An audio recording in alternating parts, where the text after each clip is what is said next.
নিয়ে আসছেন মহিলা শাখার পক্ষ থেকে আমাদের এই সম্মানিত অভিভাবক মানহারাম।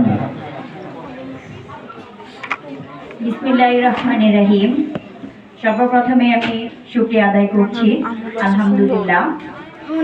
শিক্ষার মান উন্নয়ন ও শিক্ষার্থীদের অগ্রগতির লক্ষ্যে আজ 21/12/2024 তারিখে আল ইন্তিফাদা ইনস্টিটিউট কর্তৃক আয়োজিত অভিভাবক সম্মেলন ও পুরস্কার বিতরণী আয়োজনের অনুষ্ঠানে প্রধান অতিথি অত্র প্রতিষ্ঠানের প্রিন্সিপাল এবং ভাইস প্রিন্সিপাল এবং দূর দূরান্ত থেকে আগত অভিভাবক বৃন্দ এবং আমার সামনে উপস্থিত ছোট ছোট কচিকাঁচা ছাত্রছাত্রীবৃন্দ, তোমাদের সবাইকে আমার সালাম জানিয়ে আসসালামু আলাইকুম।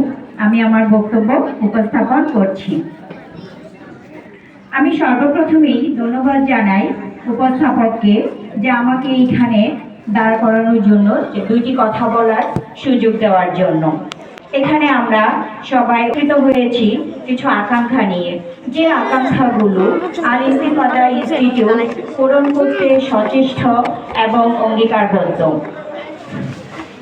এটি এমন একটি প্রতিষ্ঠান যা কেবল শিশুর শিক্ষা নয় এবং মানসিক বিকাশ সাধনে গঠন করছে। আজ আমি বক্তব্য রাখছি সকল অভিভাবকদের প্রতিনিধি হিসেবে। এখানে আমি এমন কিছু নতুনত্ব পেয়েছি যা আমার বাচ্চাকে এখানে ভর্তি করাতে আগ্রহী করেছে, যা অন্য 10টি প্রতিষ্ঠানে আমি পাইনি বা পাওয়া যায়নি, যা এখানে আমি পেয়েছি। এখানে আরবি হেফজ শাখার পাশাপাশি এখানে বাংলা এবং ইংরেজি শাখার প্র্যাকটিস চলছে। তারা অত্যন্ত দক্ষতার সাথে প্রতিটি শিক্ষার্থীকে এই 3টি ভাষায় গড়ে তোলার জন্য প্রাণপণ চেষ্টা করে যাচ্ছে। সর্বোপরি একটি কথা বলবো যে বর্তমানে বেশিরভাগ শিক্ষা প্রতিষ্ঠানে এমন সুন্দর মনোরম পরিবেশ দেখতে পাওয়া যায় না, যা এই প্রতিষ্ঠানে আছে, যা প্রতিটা অভিভাবক, যে কোনো অভিভাবককেই আকৃষ্ট করবে তার বাচ্চাকে এই প্রতিষ্ঠানে দেওয়ার জন্য। এছাড়াও এখানকার সমস্ত ওস্তাদগণ, খাদেমগণ এবং বিভিন্ন যারা সকলে উপস্থিত আছে, সবাই তারা শিক্ষার্থীদেরকে যে হারে দেখভাল করে তা অত্যন্ত প্রশংসার দাবিদার। সকল দিক বিবেচনা করে আমি প্রতিষ্ঠানের সকলের কাছে কৃতজ্ঞ। তারপরও আরো একটি কথা বলতে হচ্ছে, আমিও একটি প্রতিষ্ঠানে জড়িত আছি, আমিও একজন শিক্ষক। একজন শিক্ষকের কাছে শিক্ষার্থী হচ্ছে আমানত। আমরা আমাদের সর্বোত্তম চেষ্টা দিয়ে আমরা চেষ্টা করি একজন শিক্ষার্থীকে গড়ে তোলার জন্য। এখানকার ওস্তাদগণ, শিক্ষকরা সবাই অত্যন্ত অক্লান্ত পরিশ্রমের মাধ্যমে তারা আমাদের যে বাচ্চাগুলো তাদের হাতে দিয়েছি, তারা তাদেরকে গড়ে তোলার জন্য আপ্রাণ চেষ্টা করছে। এখানে আমাদের অবশ্যই সহযোগিতা প্রয়োজন। আজকের এই অভিভাবক সম্মেলনে আমাদের শিক্ষক ও অভিভাবকের মধ্যে আরো দৃঢ় বন্ধন তৈরি হবে।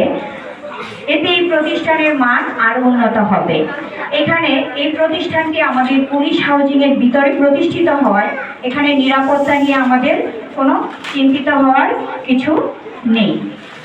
তারপরে আমার একটি চাওয়া, আমি যেহেতু আমার মেয়েকে আমি মহিলা শাখায় দিয়েছি, আমি অত্র বিদ্যালয়ের প্রিন্সিপাল স্যার, ভাইস প্রিন্সিপাল স্যারের কাছে আমার একটি বিনীত আরজ হচ্ছে যে মেয়েদের আমার কি মনে হয় যে মেয়েদের যদি জায়গার সংকলনটা আর একটু বাড়ানো যেত তাহলে আমার মনে হয় একটু ভালো হতো।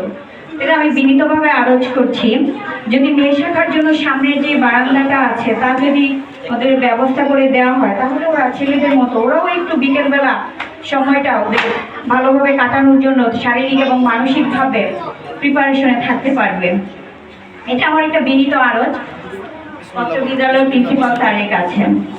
শিক্ষার্থীদের কাছে শিক্ষক তারা আমানত, তাদের যথাযথ প্রদানের মাধ্যমে তাদেরকে যোগ্য করে তুলতে হবে।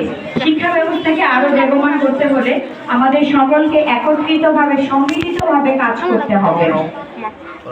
সর্বোপরি একটি কথা, আরো একটি কথা বলতে হয়, যেমন সারাদিনে দিনকে আলোকিত করার জন্য যেমন একটি সূর্য দরকার, ঠিক তেমনি একটি শিক্ষা প্রতিষ্ঠান, একটা শিক্ষা জাতির মাধ্যমে সর্বোপরি এই প্রতিষ্ঠা করা প্রয়োজন। আমি আমার সংক্ষিপ্ত বক্তব্য আর দীর্ঘায়িত না করে এখানে আমি আমার বক্তব্য শেষ করছি। সবাইকে আমার সালাম জানিয়ে আসসালামু আলাইকুম।